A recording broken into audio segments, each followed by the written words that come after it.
A pleasure to meet all at last, and welcome back to HWH Season 7. So now, it's come to my attention, there needs to be a little discussion at this very moment. A discussion based on pricing. Pricing can very much vary. And I emphasize on the word vary in this context, because it really is such a matter, I feel like, that has to be talked about even more. With tons of personal issues going on right now, it's safe to say we might really need to start looking for ourselves as much as possible. We need to find the problem here and put an enormous punch on it. We need to figure out how we are going to make our lives work without costing us so much at the same time. And so, I'm here to showcase a little something that might be more satirical than ever. A comparison between two different famous Hot Wheels tracks installments. These track installments are simply known as loops. Simple stunt kits, but are very effective in most ways. But as you've seen over the years, loops can very much affect a model's performance.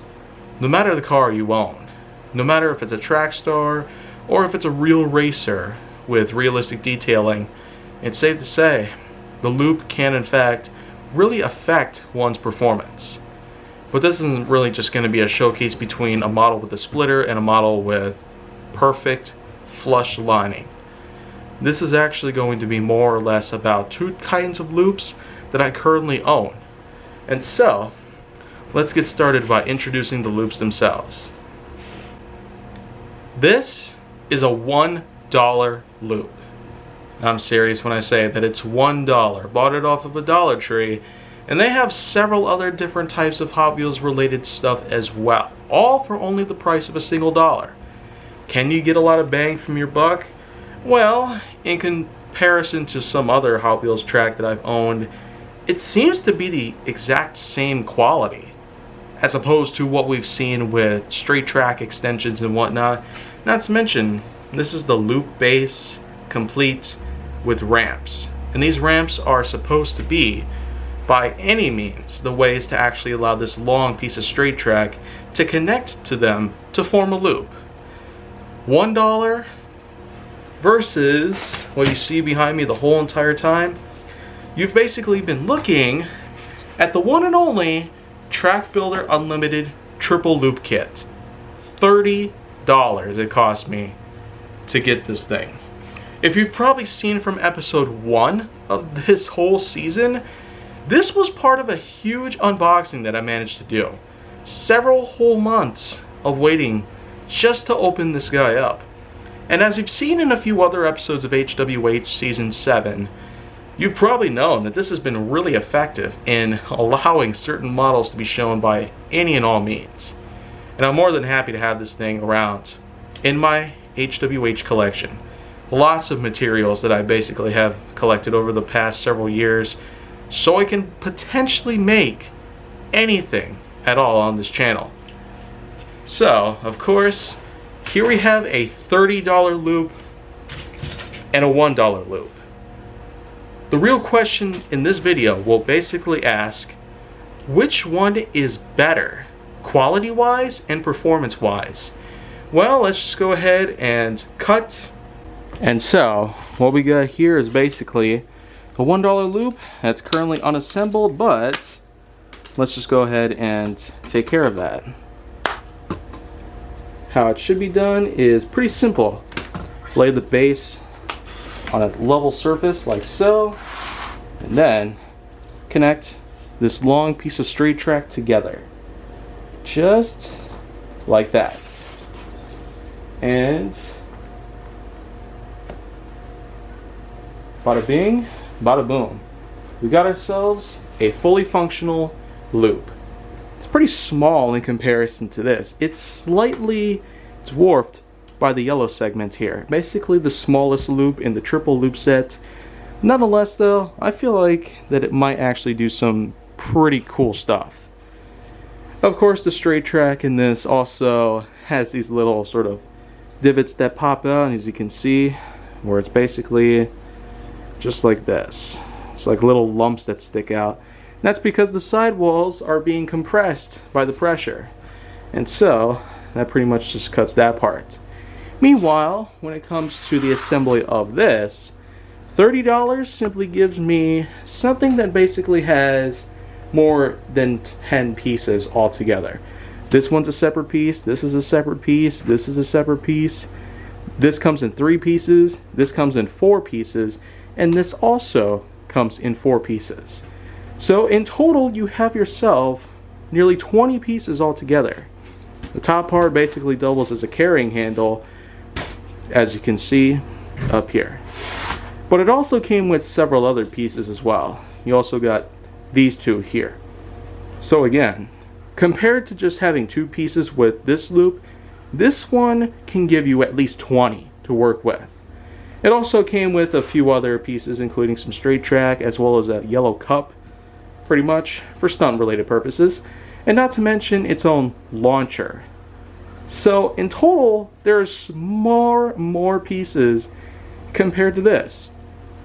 Now, for $30, you can definitely get your money's worth when it comes to the joy of both assembly and construction, and not to mention the color palette on this is also a lot more extravagant than this loop. The typical orange and blue color scheme is adjacent to the straight track that comes with most sets, not to mention the connector bits that are used to connect the straight pieces together.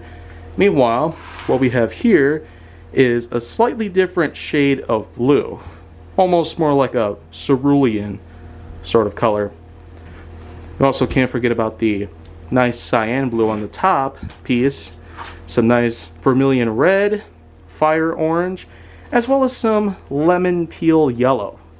So the color palette on this loop is much bigger and better, in my own way, than this. I really do like the combination of orange and blue in most ways as a way of giving a toy feel to it, but this just has a little bit more of the rainbow spectrum than you probably would have anticipated.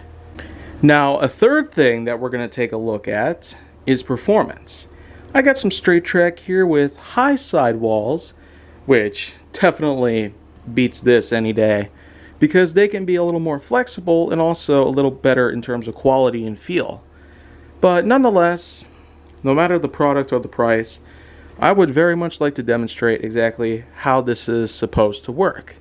And I got some models on this side right here that we're going to throw through this loop, and then we'll follow along with this. Alright, so let's go ahead and get started. Now, that's basically going to help block the models so they don't end up rolling off of the side of this cover.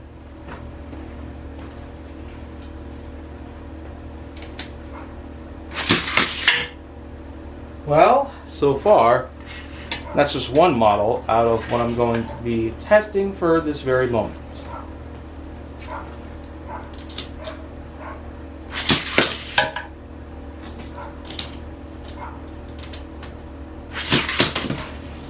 Well, looks like one managed to fail. Ironic that it was actually a pretty good model. Wow, that was kind of puny. Yeah, let's just call it off at that. Yeah, not great either. Eruption. One more time. Okay. Yeah. That's one thing I probably would want to emphasize on. This part could probably break off a little easily.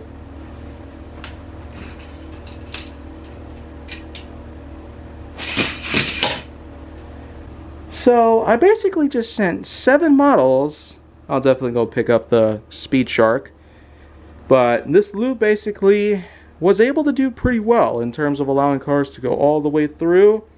Pretty smooth from what I could hear, apart from that point where this part actually came off and the straight tracks just flipped upwards. So what I can determine here is that you might want to have a lot of checking in terms of adjusting it and making sure that it's nice and firm. Otherwise the connection will weaken to the point where it'll eventually break off. So now, let's get to the real big deal right here. Alright, and now here it is, the triple loop stunt kit from the Track Builder Unlimited series, which will basically operate under the same conditions. Although, since I do have a part from another episode of HWH that I touched based on a while ago, well, I guess we should probably follow that up with this. And there's only 6 models I have to test here. So, let's just include the time tracker that this set came with. So, we're going to be using this as a starting point because that red loop especially is going to be huge in trying to circumnavigate. And then of course there's the, I would say it's a scoreboard support beam in a way, but anyways, sub-models will be tested on here, and then we'll basically compare the two performance-wise. Alright, here we go.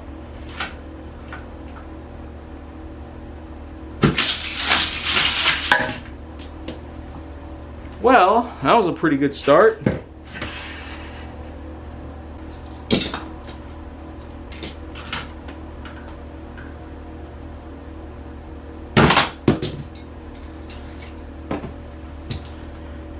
Whoops, my bad.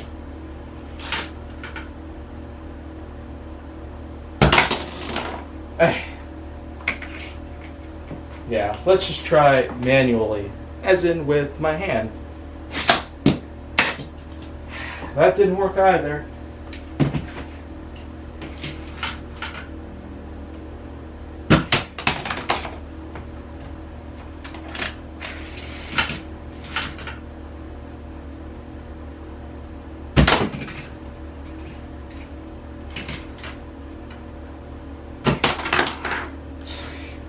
Okay. Porsche 914.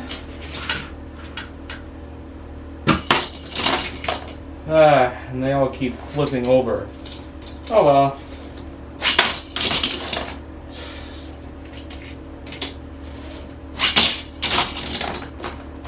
Didn't even make it through one loop. You know what though?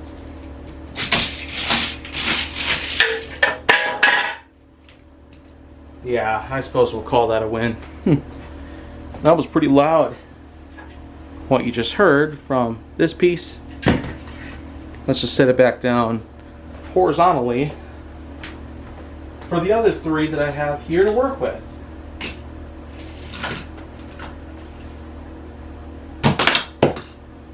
Okay. That didn't work either, so yeah. Let's just go through the last 2 with just my hand.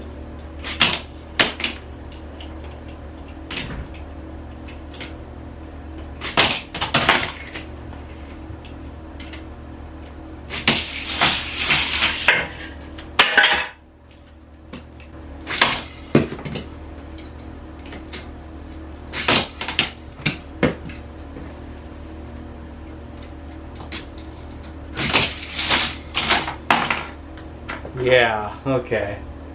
One more time. So now what we got here are models that either did okay or just couldn't really handle the starting point whatsoever. It seems that it's not really a great way to start putting through a huge loop like that. But it definitely wouldn't have been a good idea to try and go through this loop either, because there wouldn't be enough speed to get through the other 2 without falling.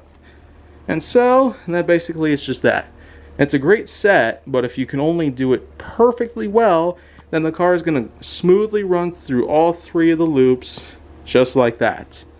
In terms of statistics, both of these loops actually work pretty well in their own way. But as I've said before, each loop has their own defining feature. In terms of color, quality, performance. So I'm basically going to give a rating of my own to each of these factors that can affect these loops in terms of how you might want to buy them.